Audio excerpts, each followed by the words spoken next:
Hello everyone, welcome back to the channel. This video is kind of a bit of like a part two. My last video I showed all like solo Beatles finds that I'd recently picked up, but this one is just actually going to be the Beatles as the band themselves. So we got a few 45s and a couple LPs and a couple bonus albums that aren't Beatles, but they're kind of cool finds I wanted to kind of share in general. Or I just have one, well, two. We'll get there. But anyway, I think we're going to start off with the 45s. These are just kind of record store finds throughout the past couple weeks and months. A couple antique store finds here and there too. But let's start. I got 345s here, and this is just a plain We Can Work It Out Day Tripper, and this is a Piccaninnyville press. So I got it because it came from that pressing plant, and I didn't have it from that pressing plant. So found an antique store for like $1 or something. So it was interesting to have a different pressing plant. So anyway, pretty simple find there. And this is a record store find. This is I Feel Fine. Back with She's a Woman. And this is a, as you can see, Apple reissue, a repress from 1975. This is the all rights reserved pressing up there. So it has the text on there and the text right there. So that indicates it's a 1975 pressing. And this one's kind of a fun find. We got Sgt. Pepper's Lonely Hearts Club Band with a little help from my friends, back with A Day in the Life. And this is an Italian pressing, as you can see by the bottom there. Yeah, well, I was kind of surprised to find this at a local record store, but wasn't too expensive, pretty reasonably priced. This pressing's on the light blue EMI Parlophone label from 1978, and the record looks in very good shape as well. So happy to pick that find. It was kind of a little surprise. Find a couple imports. Usually I don't find too many imports to where I'm at, so that's why I kind of buy stuff online for the kind of more items I'm looking for overseas. So that about does it for the 45s, and we're going to move on to the LPs. And this one I think I showed before, but I was debating on whether or not to sell it or not. This is the Beatles' second album in the shrink wrap, and I already had a Los Angeles pressing, which this one is. And since it was in shrink wrap and I got it for a good shape, I thought about reselling it and maybe get a little profit out of it.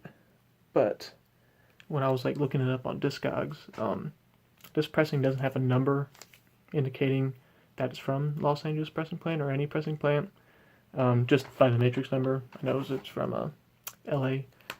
So I'm gonna plan on keeping it, and I don't think the shrink wrap's original. Just the cover looks too beat up. There's like writing underneath the shrink wrap, and I don't think the shrink wrap has any holes. And so I'm just gonna end up keeping it. Probably add a release on Discog, probably for this specific release for having an LA pressing without a number on the cover. So I'll probably do that sometime in the future. And next up, we got something new. And this is a very cool pressing because it's on the even though, as you can see, it's on the 1969 green Capitol label. This is also technically a record club pressing, as denoted by the 3 dashes on the cover. And on the matrix number itself, or the catalog number, it has 8 in the middle. I know you're not going to be able to see that, but I believe the other ones just have an X, and then the record club pressing indicates that it has 8 there, and of course the 3 dashes on the cover. So pretty cool to have. It has a little bit more value because of that, because it's a club pressing from just a plain 1969 pressing. For what I'm trying to do, I'm just trying to get a certain press from every re-release, so like 1969, 71, 73, and so on. So it's just kind of an added bonus that happens to be a record clip pressing. So anyway, we're going to move on to Sgt. Pepper from 1978 on the purple Capitol label. And this is a Presswell pressing, so I haven't heard of that pressing plan, so I decided to pick it up. And we're going to come back to another Sgt. Pepper that I picked up, which I think is the best find that I have of this little lot I'm going to show. But I happened to pick up another solo album between videos of the solo stuff and then the current Beatles stuff. So I'm just going to show you this John Lennon solo album here. This one is Live in New York City. This came out in 1986. And here's the inner sleeve.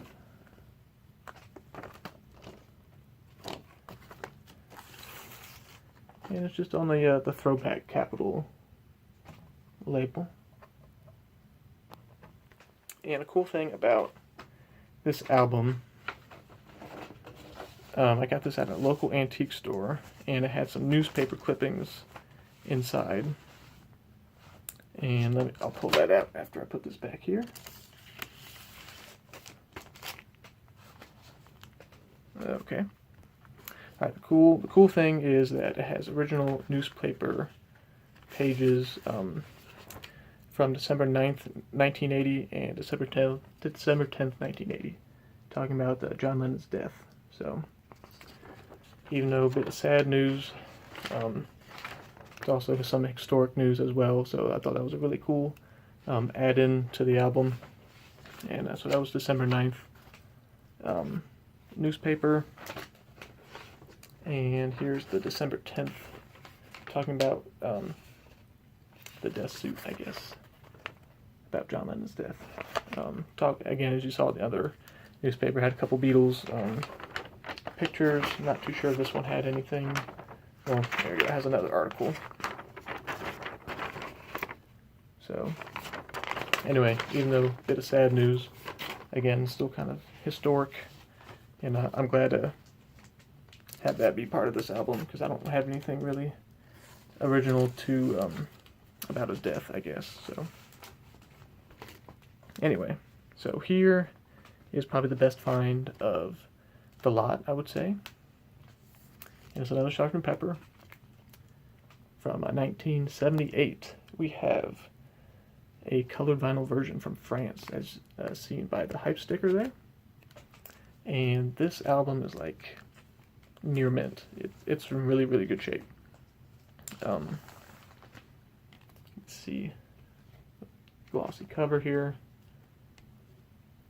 It's just in really, really nice shape. There's the gatefold.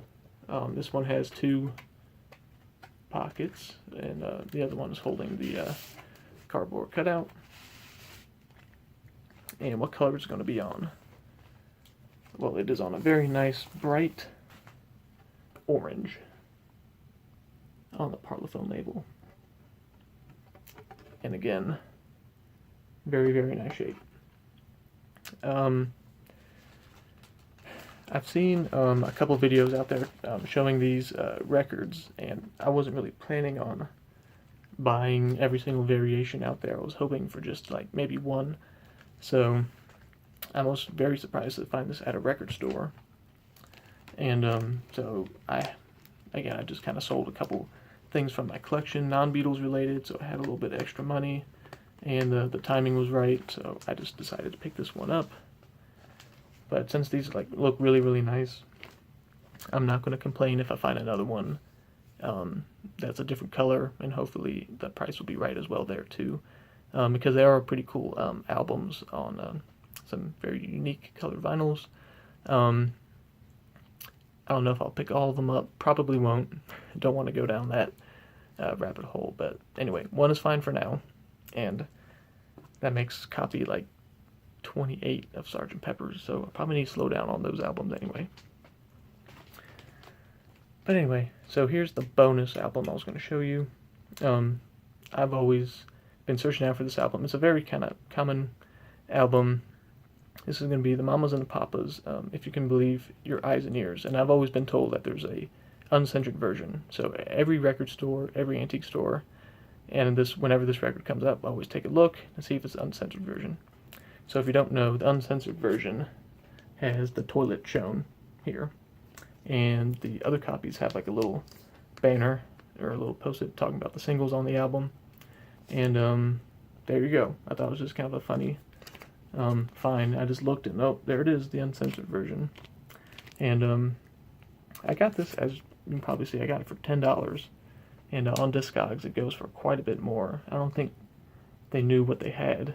Usually this record store looks up prices on Discogs, so I don't know how they missed it, but it was just kind of funny. I was right there at a good moment for a good price, and yeah, I thought it was funny.